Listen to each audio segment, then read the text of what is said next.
There's a new podcast called Now What's Next from Morgan Stanley. It's filled with stories of people trying to adapt to and look beyond the global crisis we're facing. Chefs, entrepreneurs, healthcare workers, grounded world travelers. There's even an astronaut. Their stories are unique and their outlooks are optimistic. Listen to Now What's Next wherever you get your podcasts. This is Autoline Daily, the show dedicated to enthusiasts of the global automotive industry.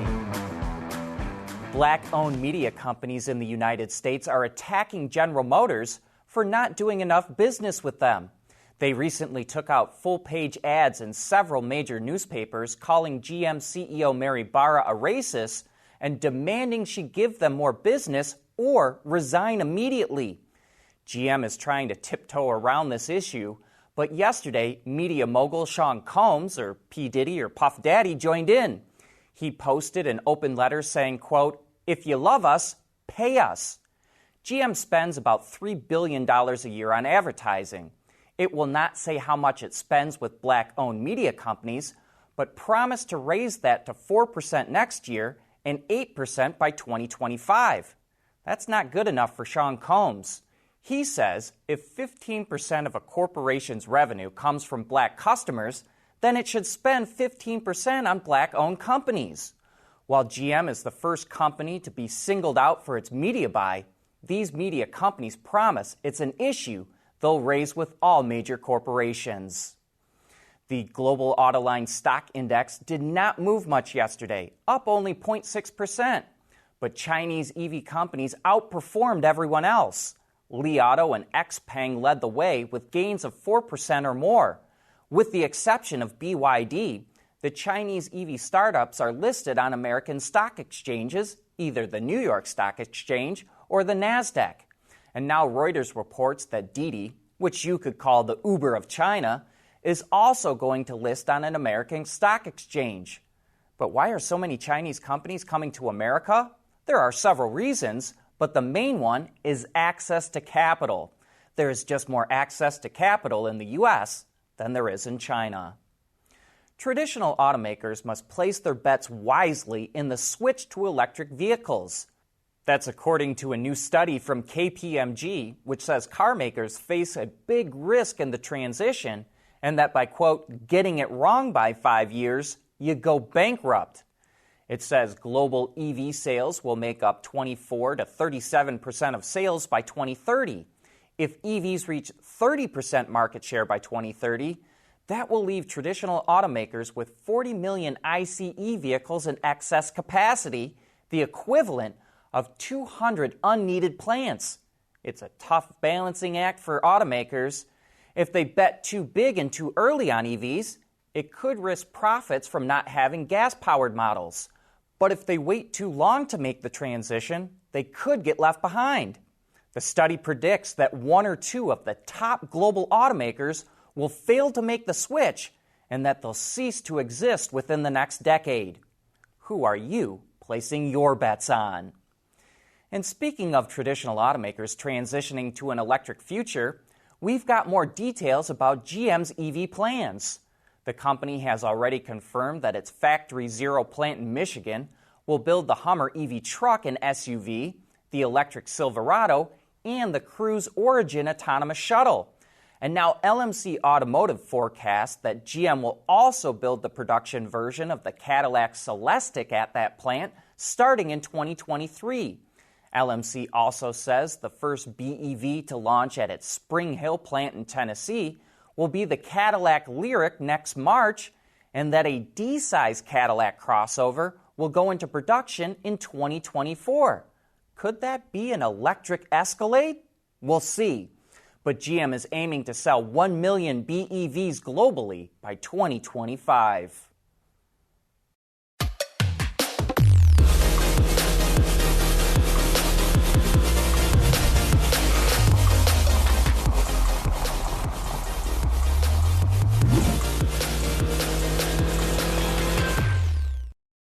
We want to know what drives your testing. OTA, connected car, diagnostics, remote testing. Intrepid Control Systems is here to help you work from anywhere. Intrepid Control Systems, driven by your data.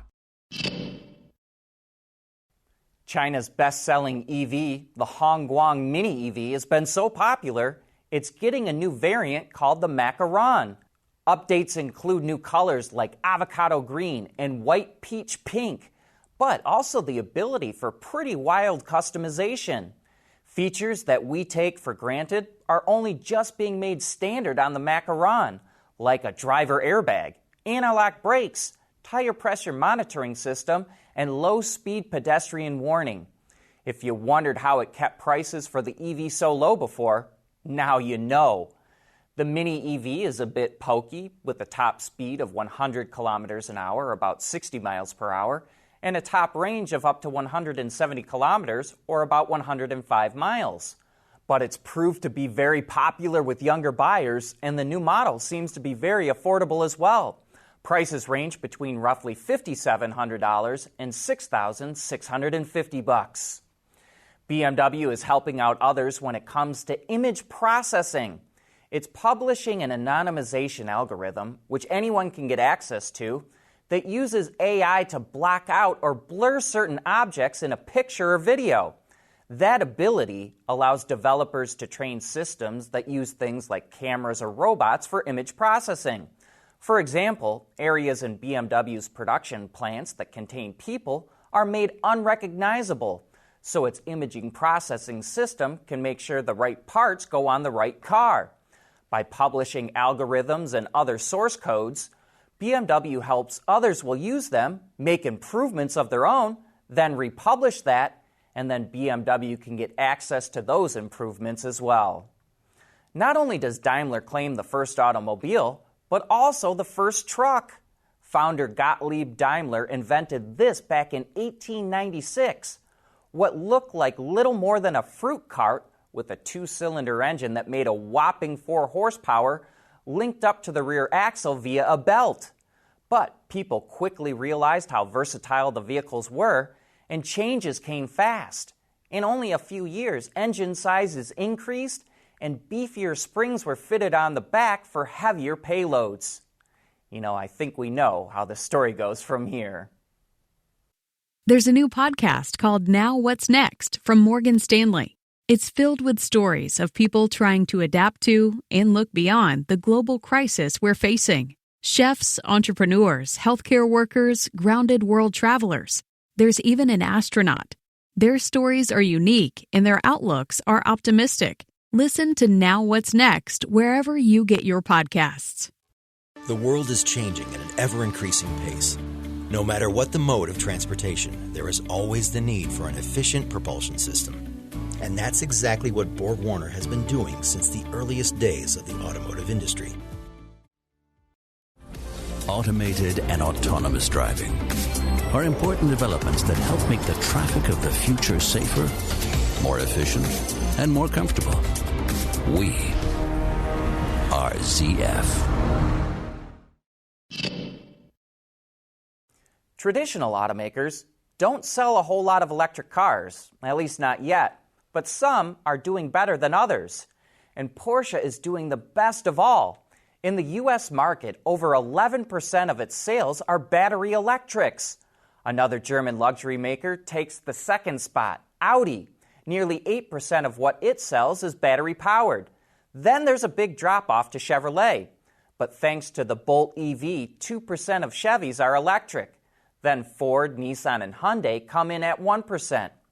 We're still in the very early days, so these rankings will change as more EV models come out. Even so, there's a lot to be said for first-mover advantage, and these brands could emerge as the winners in the race to sell electric cars, at least amongst the traditional automakers. That Chrysler Pacifica minivan we reported on yesterday is as big as a whale. Nothing mini about it. So now we go to the opposite end of the spectrum, the Mazda MX-5. And if you're over 6 feet tall, or 1.8 meters, or if you weigh over 200 pounds, or 90 kilos, don't even think of trying to squeeze into this car. It's a really tight fit. It's actually one of the key reasons why it doesn't sell better. And this was our first test drive in the RF model, which has a retractable roof, and hence the RF name. Or should we say semi-roof, because only the top of the roof retracts. It's a slick operation that only requires you to push a button on the console. No latches for you to fumble with. Everything goes and stows automatically to the count of just 13 Mississippis. But you pay for that convenience. A base MX-5 costs about $28,000, while the RF we drove cost $8,000 more, just under $36,000. Besides, the manual convertible top on the MX-5 has always been one of the simplest and easiest to use, so the retractable hardtop is not a whole lot more convenient. But it does create a different look to the car, and it is somewhat quieter on the highway. But that's all relative because the RF is still a noisy car at highway speeds. Even so, if you're lucky enough to be able to shoehorn yourself into an MX-5, it is one of the most satisfying cars to drive that any enthusiast could hope for. And a quick correction from yesterday's review of the Chrysler Pacifica. A Chrysler spokesperson reached out to let us know that while our Pinnacle all-wheel drive version only had stow and go in the third row, not the second row, all other non-hybrid all-wheel drive versions of the Pacifica do have the feature in both the second and third row. Okay, you automotive detectives, an Autoline viewer needs your help identifying a car. This short video comes from Mr. Dana in Canada, who spotted this vehicle while driving through what looks like a lovely countryside. I'm sure this would have been easier with a grill and headlights, but someone out there has got to know it. Leave your thoughts in the comments. But that's all we've got for this week. Thanks for joining us, and have a great weekend.